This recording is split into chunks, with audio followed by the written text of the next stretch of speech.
the Midwest! On this episode, we chat with Jesse Coomer. Jesse is an author, professional breathworker, cold training expert, certified Wim Hof instructor, NSAM personal trainer, and professor of English. We talk about overcoming what he calls the modern human condition, as well as the benefits of breathwork, cold exposure, and mindset training. This is A Few Choice Words, the Fueled by Choice Pod Snack. A tasty morsel of inspiration and stories of choice from some of our favorite humans in the world.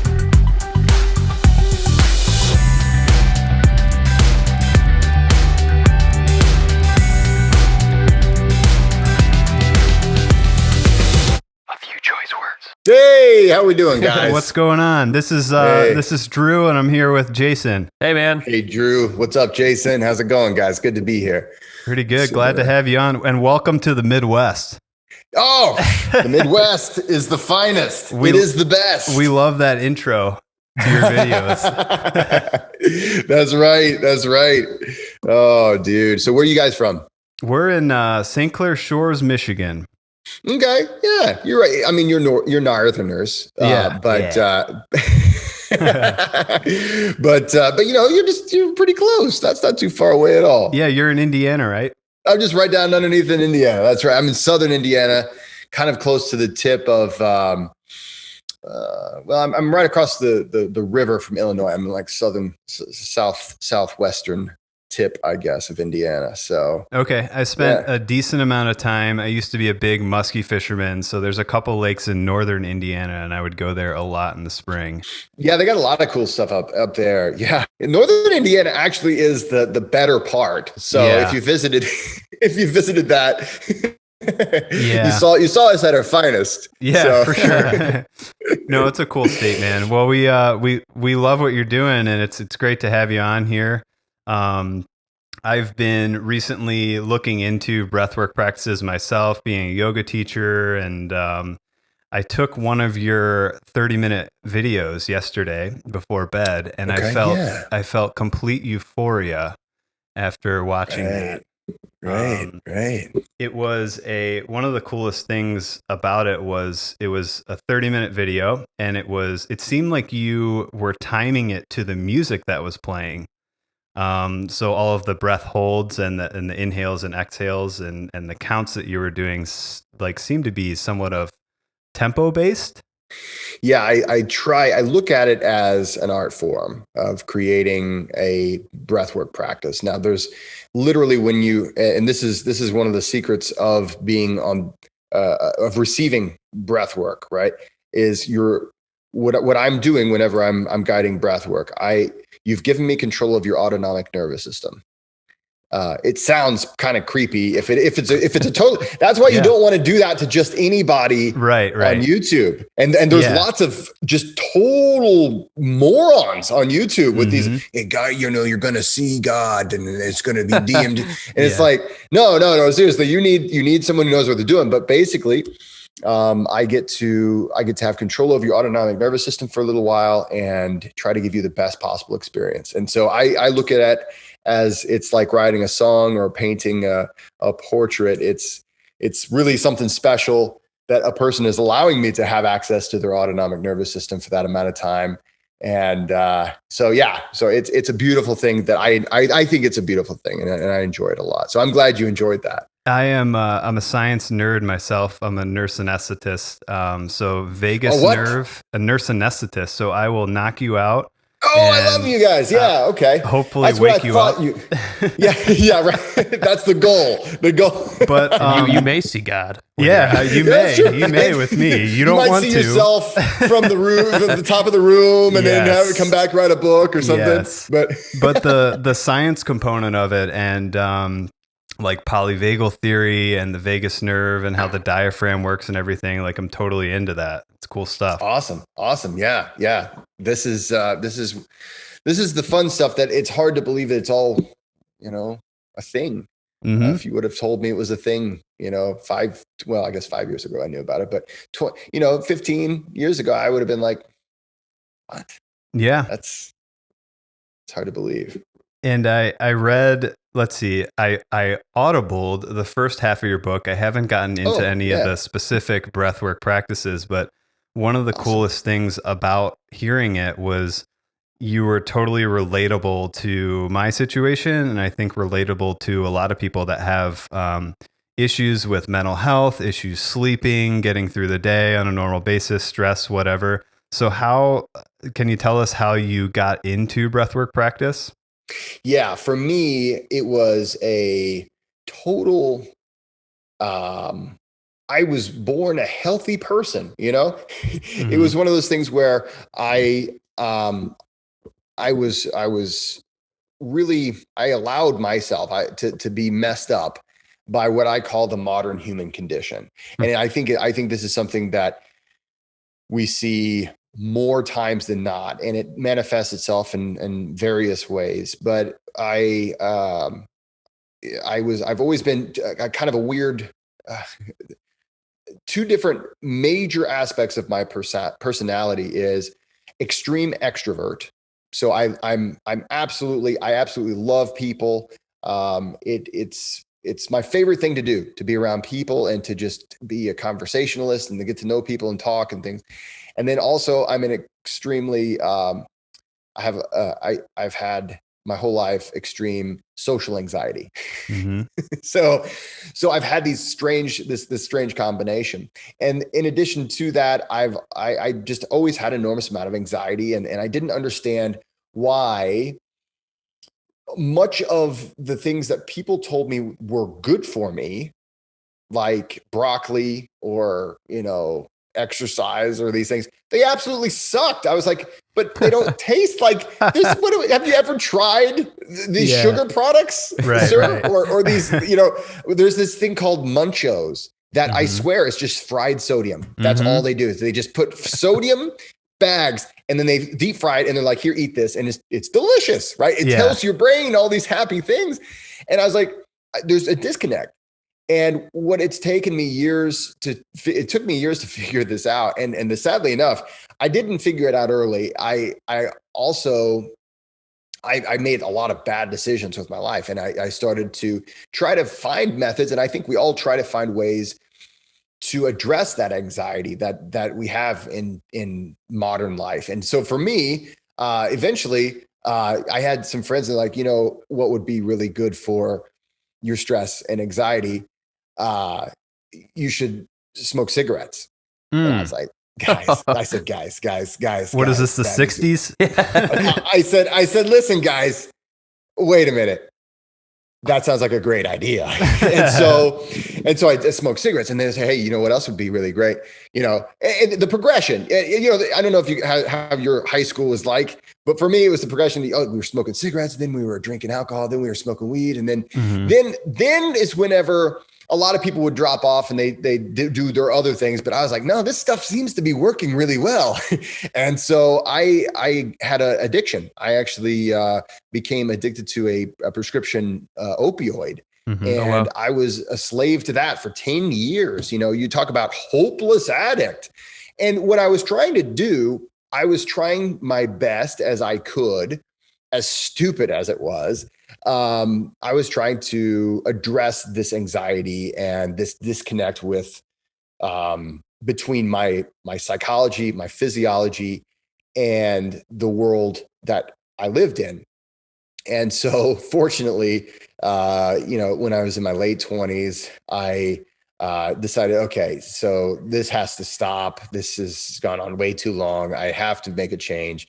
And so I did. And, just to kind of cut to the chase, how I discovered breathwork, I started to discover the fact, basically slowly, that I started to discover elements of the modern human condition, in that the modern human needs something called exercise. We actually do need it. And this is an invention that you go back literally. I've seen videos like recordings from, remember the Johnny Carson show? I don't remember, but we know who he was.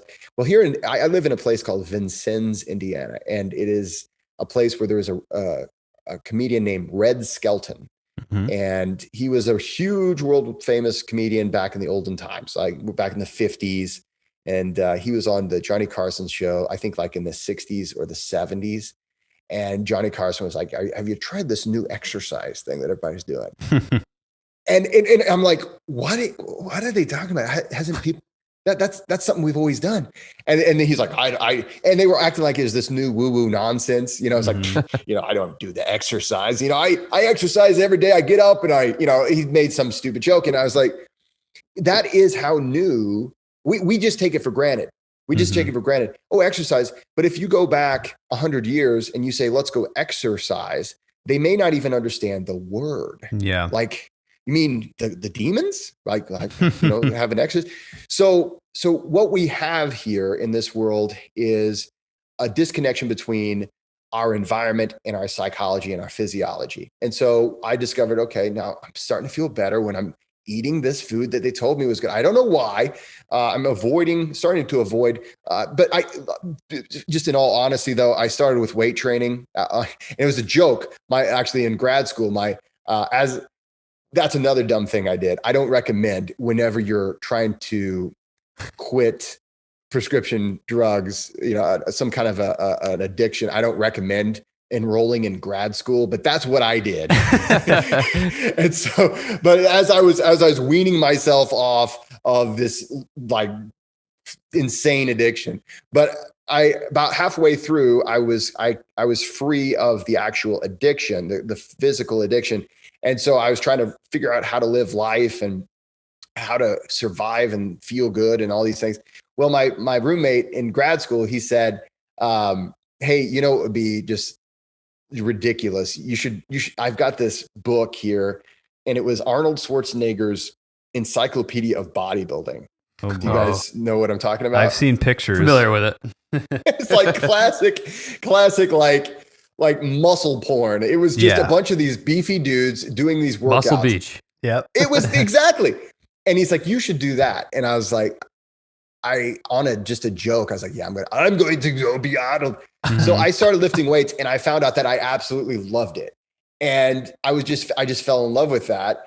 And I started doing that regularly. I started doing some cardio. Still don't like it that much, but I do it. And I started noticing benefits. Then I met a guy that taught me how to do meditation.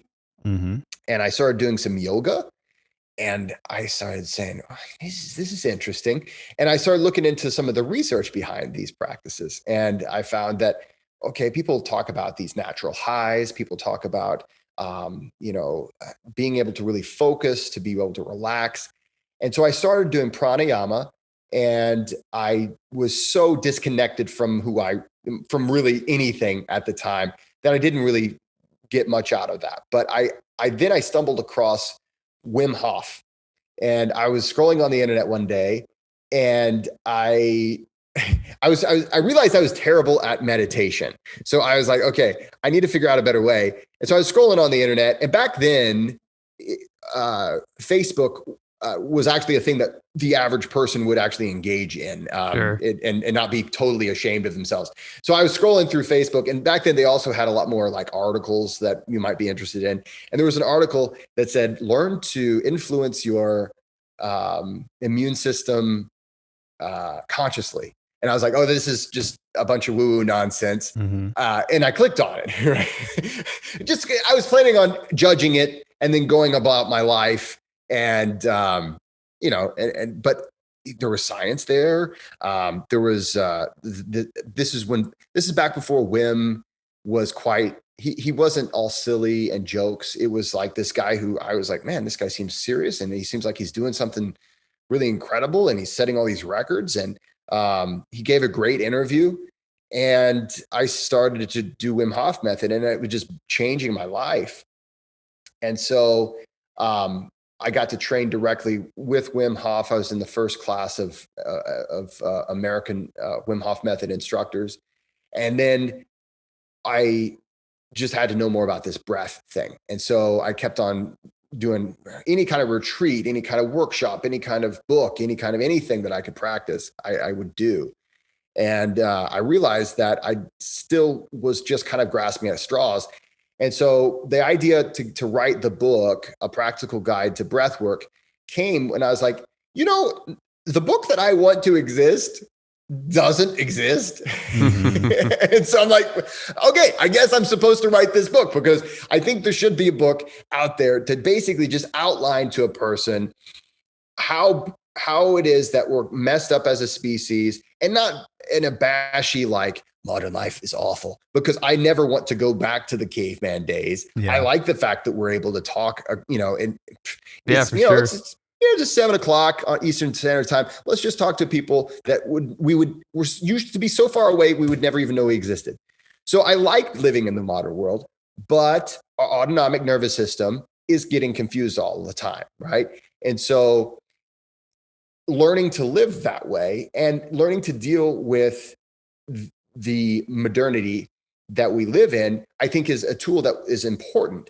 And so for A Practical Guide to Breathwork, the first half of the book, like you said, is basically kind of discussing what I consider the modern human condition, and letting people know there's nothing wrong with you if all you want to do is eat candy and potato chips and sit on the couch. Like, it's not a good idea. Oh, great. There's nothing wrong with me. Right. I'm not saying there's not going to be anything wrong with you in the future if you continue, but that's your natural inclinations, because our brains are wired, in a certain way. They were wired to live in a world that we don't live in anymore. Couches didn't exist. Candy didn't exist. Salt was something that was like kind of a rarity. You would have to actually get it along with other forms of nutrition, for both salt and sweet. And so with breath work, I was like, wow, I used to feel all sorts of anxiety. I was not able to be who I really was. I had to take I felt like I had to take all these drugs and all these things. There was so much of my life that was just garbage to try to address this one thing, my autonomic nervous system, my state that I was pumping in my body. And now, not only am I saving an enormous amount of money, right? But it's good for me. Yeah. And I wake up every morning still to this day. After writing the book, I did a bunch of research. I was able to work with a neuroscientist who helped me a lot about how to understand how this stuff works. That's awesome. But I wake up to this day and I still can't believe it's true. It's like, how is this a thing? And no one, and people, and sadly enough, guys, how this normally works. Most people get their first introduction to breathing exercises at some kind of a workshop at work. It's kind of also, you could take a deep breath. Yeah. When you get stressed, just take a deep breath. Okay. Doesn't that feel good? Okay. And that's it. Right. And first of all, if you read my book, you'll know that sometimes, you'll get to this later. And I'm glad, but just a side note, I'm glad you said I audibled your book, because I often kind of wonder, should I say I read the book if I listened to it? It's kind of the same thing, right? But the thing is, sometimes taking a deep breath is the worst thing you can do for stress. And that's what? Now, the reality is taking a deep breath really isn't. But when you think deep breath, when the average person thinks deep breath, they don't really think deep breath. They think big breath, right? Huge, full breath and chest expanse breath. Not abdomen. Exactly. A deep breath is always good. But most people, whenever they, take a deep breath, right? And then in that way, you've added to your exasperation. Yeah. So for me, it was a long struggle with my own anxiety, my own hangups, and my discomforts. It really was a long journey of me learning to be me. And now I feel like I can actually be myself. Now I'm not saying I'm never worried or I'm never afraid of something happening or I'm never sad or whatever. Because that's drugs, right? I'm still a human being, but I'm more aware now than ever. And and that's the foundation of breath work, really, is awareness and saying, okay, how is it that you know what? I'm feeling a bit more stressed than is that a rational fear? And you can really dissect how you feel and say, you know what, this state is not suiting me right now. I'm going to change it. And then I can, because I know how to do it using my breath. So yeah, that's a long story, but that's how it happened for me. I was gonna say what I was checking out all your YouTube videos, and what I love is that how transparent you are about, you're not saying this is a cure for everything. Like you may feel sick one day, you might feel bad one day, but it's the enhancement on your life that it provides that is just so amazing. And you portray that really well. Like I had so much fun. I just went down the YouTube wormhole today, and it was just so entertaining, man. Like it's awesome. The content that you provide. I appreciate that, because I could probably get more clicks. You know, when you're a YouTuber, you want those clicks. I mean, you guys know how it is. If you have a podcast, you want downloads. I sometimes think about, the taglines I could do, right, and get the clicks, and they're out there. There's these channels that have really blown up, and they're about breath work, and it's just, sadly enough, making claims that are just completely irresponsible. And we want to believe things, right? And sometimes I'll get flack from viewers when I say certain things, that there are limitations and that a person should be safe and express some caution at this, and this might actually not be, something best for you. But I think it's the right thing to do, 100%. And not to mention, ultimately, I want breath work to be respected and to be used. I want it to be taught in schools. I want it to be taught in every place, because it's a part of our human. I call it a birthright. It's something that we as human beings, we have the capability of doing it. Most of us don't understand how it works. And when you have people out there saying that it's the pathway to physical immortality, or, or or when you have, exactly. And it's just about getting high, right? So much of it is just about getting high, and they get mad at you whenever it's like, I remember and the thing is, I was the same way. And I think this is, I don't want to sit here and act like I'm up on my high horse, because like I said earlier, I tried pranayama, something that I absolutely use every single day of my life now, because I've developed the awareness and I've developed the actual breath mechanics. And I've been able to develop myself as a practitioner of breath work. I can absolutely use it. And it's a tool that, boom, I can shift states, and maybe just to back up on that, maybe it won't be like that, right? Maybe it will take 5 minutes of a continuous practice of that particular breathing technique or this style or that style. But the thing is, breath work is not about just sitting there hyperventilating. It's awesome, and believe me, like you said in the session that you listened to on my YouTube channel, I have a few of them out there. I have an enormous library in my Patreon club. So if you like that, that is my little teasers that I put out there. Sure. And the Patreon club, you got a growing library. Every month I add new guided sessions, and then now we do live group sessions too. That's cool. So to those who are listening, check that out. It's patreon.com/Midwestern Method. But the thing is, I believe in the value of what we call super ventilation. And that is, like, for instance, the kind where you sit there and you definitely do breathe, and you get high. I mean, you feel amazing. But you'll notice that you're never going to see any of my sessions just be that, and that's all it is. Yeah.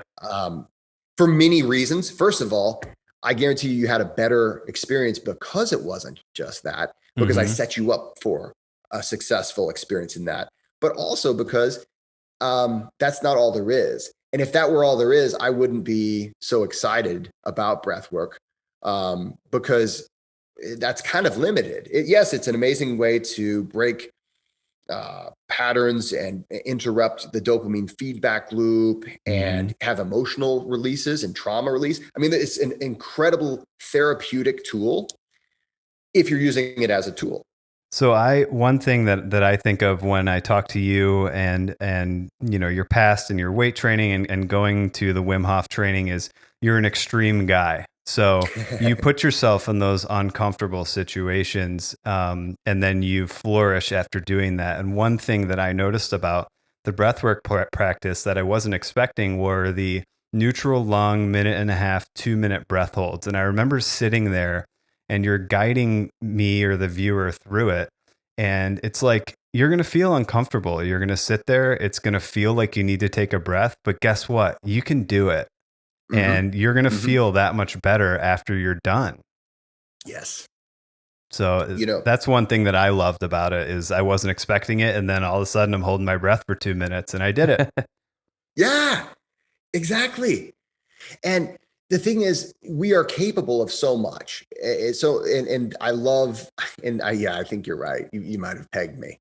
I do like, I have a hard time sometimes with moderation. Oh, that's fine. And maybe that's why I stress it so much in my channel and in my book. I'm like, guys, be careful because I've gone too far. Don't be like me. Yeah. You don't need that kind of pain, but when it comes down to it, you are capable of far more than you know. And also that sometimes I think a truism that I learned early on is that all growth is uncomfortable. And that it's important sometimes to get comfortable with that discomfort, right? And that's so something true. You'll hear that in martial arts, and you'll hear it in a lot of things. And I think it's very true. If we can get comfortable with discomfort, then that gives us an edge in anything. I don't care what you're doing, right? Putting people to sleep, man. Yeah. For their surgeries. I don't know if that really applies, but you know what I'm saying? To get to the point where you could actually do it, think about all the discomfort you had to get past, like just, oh my God, how am I ever going to get there? But you did it. And even if, I went through grad school, and I think everybody that's gone through a significant amount of school knows that you're not going to use everything you learn in school, but you do use the ability that you learned. If you did it right, you learn how to learn, and you learn how to overcome, that inner voice that says, I'm never going to get this. Yeah. Yep.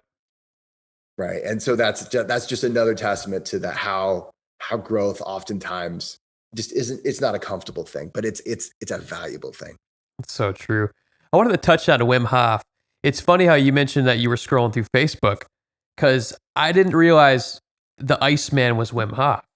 And I came across, if you're familiar with the London Reel, he was being interviewed on there, and I was just totally captivated. I was like, wait, this guy he runs in the Arctic like barefoot. He sits in ice bath. Because for me, like I still to this day, like I've tried to take the cold showers, and it's something I would love to work on with the cold, but I just can't stand the cold. And when I saw that, I was like so blown away.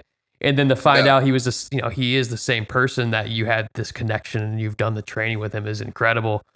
I mean, tell us like kind of that your experience with the cold. I mean, I just from a couple of the YouTube videos, I know it hasn't gotten easier per se. It's still challenging, but I just want to know more about your experience with the cold so far, and how you kind of just go about it. Yeah, the story that this is a true story. When I took my first cold shower, I had just gotten done doing, because first of all, I never knew breathwork was a thing. I never knew cold exposure was a thing, right? I had heard of polar bear clubs, and I was like, those people are crazy people. Like they're just really something wrong with them, right?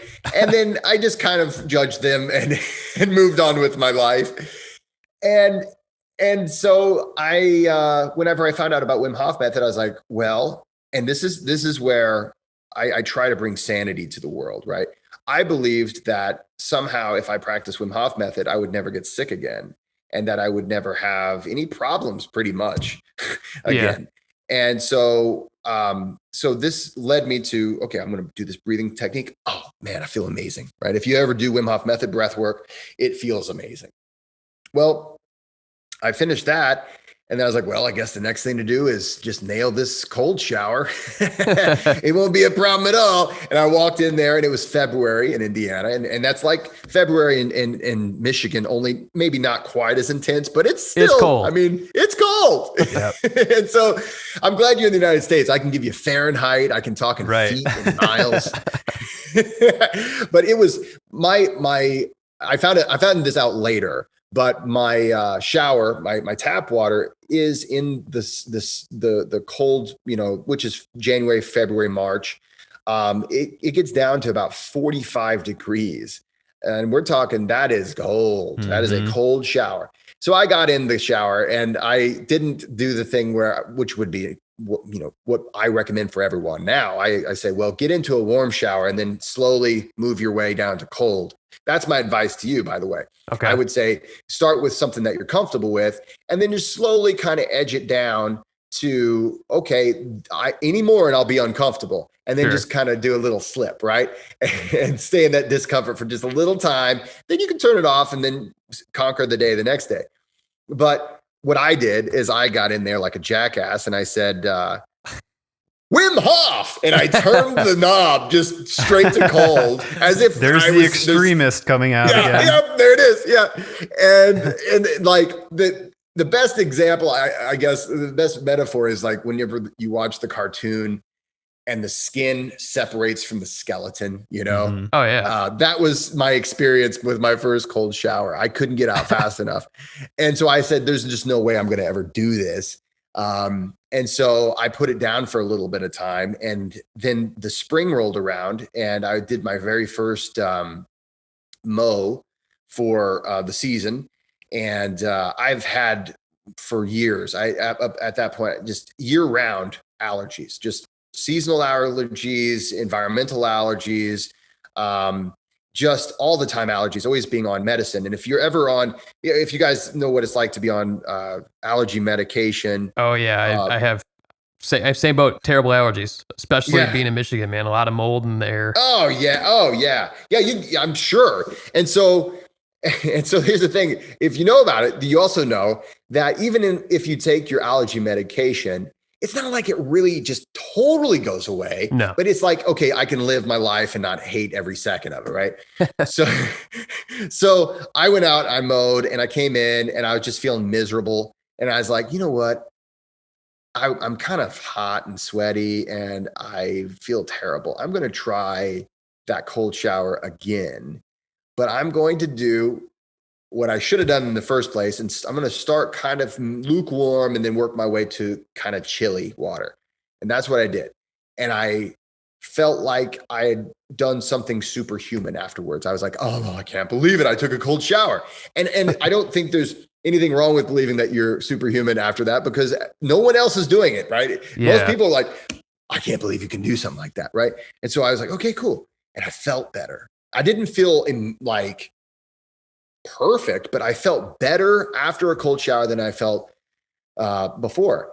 And so I went back the next day and the next day and the next day. And before you know it, I could do a whole minute straight cold. And then the summer went through, and I was, the water kind of warms up in the summertime, but then the fall came around and it was starting getting colder and colder. And I was up to taking 10-minute cold showers in November and then in December. And I was like 10-minute cold showers a day. And I would time, I don't know how old you guys are, but it sounds like you're probably younger than I am. 33, 32. It seems like the people that I enjoy talking to are usually younger than I am. But so that's a compliment, I guess, because I'm 40. So but here's the thing. What I did, of course, you guys know California Love. You're not too young for that, right? California. So that song, if you go to YouTube at the time, if you went to YouTube, it was 5 minutes long.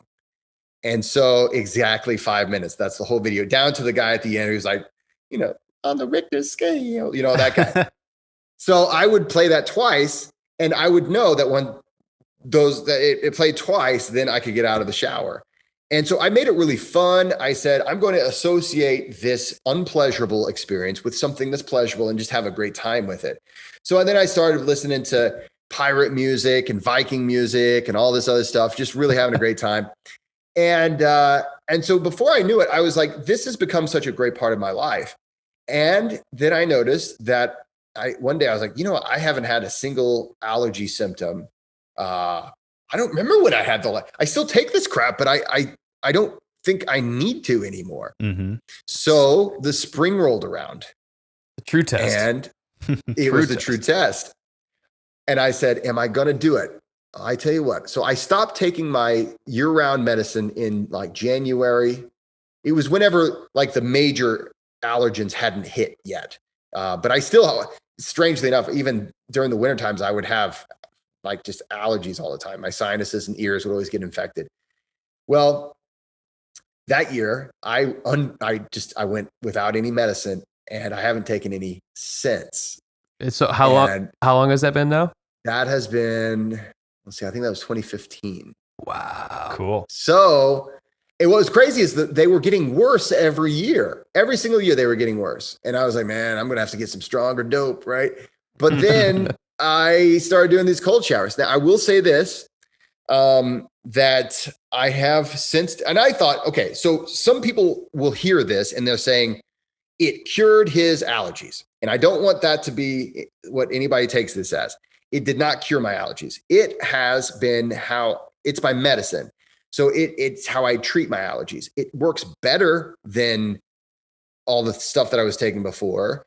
And it's actually good for me. It doesn't cost me anything more than a cold shower or an ice bath. But if I stop doing it, so if I stop doing cold showers, and just go back to the other stuff, my allergies come back.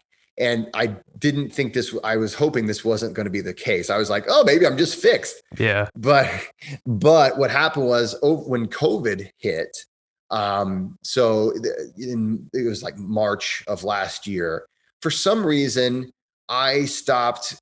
I would take an ice bath now and then, but I wouldn't really do the cold exposure like I really used to do. I stopped for about a month doing anything regular. I might have a little thing here and there, but nothing consistent like I do now and like I had done. And I started noticing that I got some of those symptoms back. Now they didn't come back like full on, but I started noticing, I'm starting to notice I'm having more sinus issues.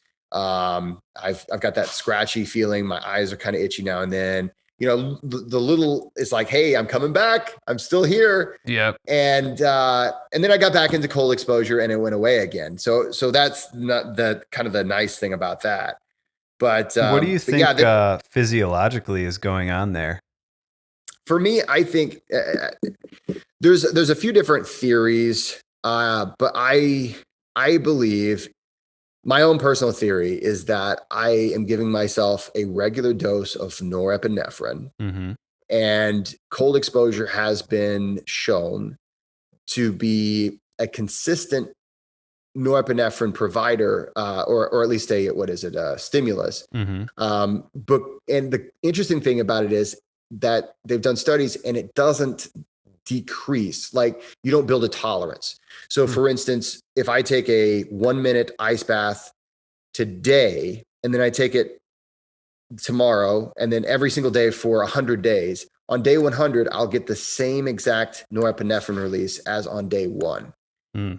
And I can do that 400 days in the future, 100, how many ever days, and it's always exactly the same dose. Mm. I think it has something to do with that. There's also some evidence that it might have. There's a few things like it causes vasoconstriction. Yeah. Bronchodilation. And so of course you're going to have that.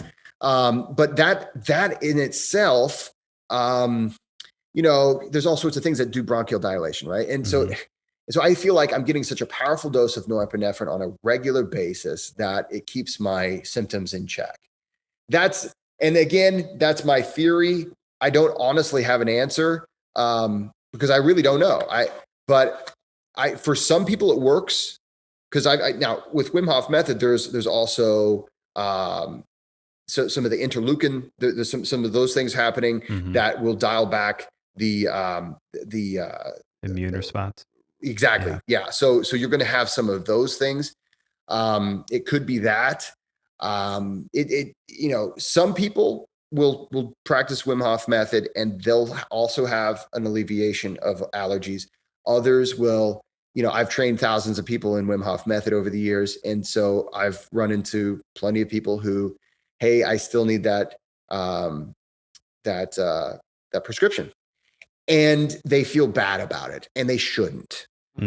It's like, I failed. It's like, dude, come on, man. You're doing Wim Hof Method. You're getting a bunch of great benefits. And there's never been a guarantee. And then they feel bad that they're taking a medication. And this is where sometimes people in the health and wellness industry will be really puritanical and say, no, you should never do that. And this is where personally I say, if you can do something that allows you to continue breathing through your nose, then continue to do that until you find a way to not have to rely on that thing anymore. And for some people, that's going to be like me. Hey, as long as I stick with the cold training, I can breathe through my nose just fine. And then, of course, there's other things you can do to improve your nasal capacities too. So there are other things you can do. If it's just like, I just always seem to have a little inflammation, that's one thing. But if it's like, man, I'm constantly sneezing, coughing, having all the allergy symptoms, I would rather see you alleviate those, be able to breathe normally and actually use breath work the way it can be used, rather than trying to just suffer and not, just be a mouth breather your whole life. So, yeah. That's that. Very cool stuff, man. So what other than the breath work and writing a book and teaching the Wim Hof method and everything, what do you do for fun? I see some guitars in the back there. We're both musicians. Yes. So. You know what? I was peeking on your Instagram and you got some skill, my friend. Oh, thanks. I was impressed. I was a power chord guy, I'll do a little finger picking here and there, but not a lot. Mostly it's chords, but I've my whole life, I've loved music. I started playing guitar when I was 14 and wrote a bunch of songs. I was always in bands all throughout my teens and my 20s. And so I love music. I'm a fan of, I'm a big fan of, I like sci-fi. See, I'm kind of a nerd too. We all are. I'm glad you say that to me. That makes me feel better. But I mean, I'm not the kind of guy, I'm not going to go to Comic-Con or anything like that. Those nerds don't like me. They pick on me. I think I'm more of a nerd than I once, when I was in high school, and this might have led to my poor choices and my anxiety. I couldn't make friends with anybody. It was just I had a terrible time making friends. And the D&D guys, they were like, hey, there's this new game. It's called Magic the Gathering. Yeah. Why don't you play with us? And I was like, oh, friends. Oh, they're going to be friends to me. And so I went out and I spent all of the money that I had on buying a couple decks of that game. And I went over and they're like, oh, yes. Oh, okay. We'll play with you. I'm like, oh, they're friends. They're like, why don't you go to this tournament that's happening in town? And I was like, oh, wonderful. And they like just bashed on me the whole time. They like just beat me. And they took all my money. And I was like, I'm getting picked on by the nerds. So I've always been a little wary, even though I'm like, I really like Lord of the Rings and I really like playing Skyrim and all that stuff. I've always been a little wary of like, please don't pick on me. Man, you do you. Yeah. So, but I like doing that. And then I like going camping a lot with the family. And really, I'm just really into just kind of being around people. I just really enjoy that, traveling and just being around people. Yeah, I feel like this with COVID and everything, that's even more of a thing to appreciate the community aspect. Absolutely. I love being a teacher. I really do that. And actually, right now, I'm coming out with my 6-week online course for breathwork. And it's primarily, again, it always has to do with there's not the thing out there that I think that should be out there. And while there are a lot of amazing online teachers and breath workers out there, what I'm doing is I'm teaching a person how to listen to their own physiology, how to make actually, you know, you probably have a ton of gadgets to, you could go hook yourself up and just find out all the things going on in your system. Whereas I'm just working with, pulse and a pulse oximeter, so SpO2. I've just got some basic things, but how to use those things to discover how breath work actually works for your own physiology. And like we were talking about polyvagal theory, and for some people, they'll do a huge breath hold with a full lung, and their heart rate goes down. Mm-hmm. Most people, it goes up, right? Yeah. And so having it's like so I think getting to know your own personal physiology, learning how to understand how things affect you, how you are, rather than, it's like getting a workout out of a magazine versus actually, having a personal trainer tell you how all this stuff works. And then you can go, once you know how it works, then you can kind of create your own thing. So I'm coming out with that. And I'm really excited about that. I enjoy teaching a lot. So that's one thing that's helped during COVID for me, is that I've at least been able to, that, I decry, the modern human condition, but it really is something also I do enjoy, the modern abilities that we do have to stay connected, even though we haven't had quite as much physical interactions lately. Yeah, for sure. It sounds like you're obviously a very personable person, and you get along well with people, and that translates into a great teacher as well. So we're going to wrap this up, but we just want to ask you one more question. What does it mean to you to be fueled by choice? So I think one of the things that we don't give ourselves enough credit for, and who was it? It was Sartre, who talked about how we have a lot more freedom than we think we do. We love to tell ourselves that we don't have any choices, that we don't have any options, and that I just had to do. I guess I have to do this because I don't have any other choices. And I think if I were to say what it is to be fueled by choice, it's the fact that you recognize and you respect the fact that you do have a lot more choices, a lot more freedom of choice than you give yourself credit for, and that you oftentimes recognize. So just having the courage to say, these are my options, I have freedoms, to me, is saying that I'm fueled by those freedoms. And that, I think, is what makes us who we are. So I love the name of your show, by the way. And that is what it means to me to be fueled by choice. Awesome. That's a wonderful response, man. Very well said. Thanks. Thank you. Do you have anything? Let's see. Do you want to plug your book and your Patreon one more time for us before we wrap up? Let's plug it up. All right. So if you would like to go to Patreon, and basically my Patreon club, I've got it set up so that so it's very affordable to join, and it's a whole bunch of guided breathwork sessions. And each month I add new sessions. It's a really cool community of people, and everybody's kind of getting to know each other. And once a month we get on a Zoom call, and I do a guided breathwork session. And you can see other people from all around the world. We have people from New Zealand, from Europe, from Iceland, from Greenland, from Australia. Every continent is represented. And we get together for breathwork as a community. We breathe as one tribe. And it's if you go to patreon.com/Midwestern Method, you can find that. You can also find that on my website, jessecoomer.com. My book is called A Practical Guide to Breathwork. It is in Audible now.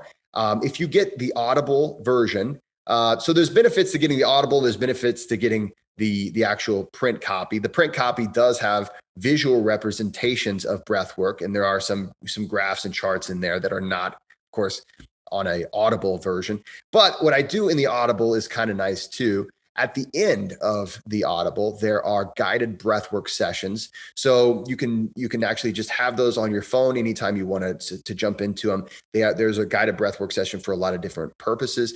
And so they exemplify what I teach in the book. And of course, there's music, and it's just a really great experience there. And then I'll plug my course one more time because I'm really proud of it. It's some of the best work I've done. I'm really proud of how this is turning out. We've done one cohort so far, but the 6-week online breathwork course is a live online course. So whereas, and there's nothing wrong, and eventually I will have a standalone breathwork course where you have a bunch of pre-recorded videos and you just follow along. What I do with mine is I literally get on live with the class every week for approximately 2 hours. It's not a bunch of lecture. There's lecture involved, but we do a lot of experimentation. We do guided sessions. There's downloadable stuff that you can get also through the website. And that's also available at jessecoomer.com. It is 6 weeks, so 12 hours of live content from me. And I teach you basically everything you need to know to have a full breathwork practice. And at the end, you will understand how breathwork works. Not only how breathwork works just as far as the principles involved, but also how it works for your own physiology. And you'll know how to test it as your life changes. You'll know how to make changes to your practice as you have different desires, hopes, and dreams. So it's something I'm really excited about. And again, it's on jessecoomer.com. And check me out on Instagram, YouTube, all those other places. So I think that's all my plugging, guys. So I appreciate you let me do that. Well, thanks so much, man. You provide so much good in the world, and we appreciate what you're doing. We appreciate you being on the show. Yeah, it's great to talk to you, Jesse. Awesome. Thanks so much for having me. Yeah, have a good night, man. You too.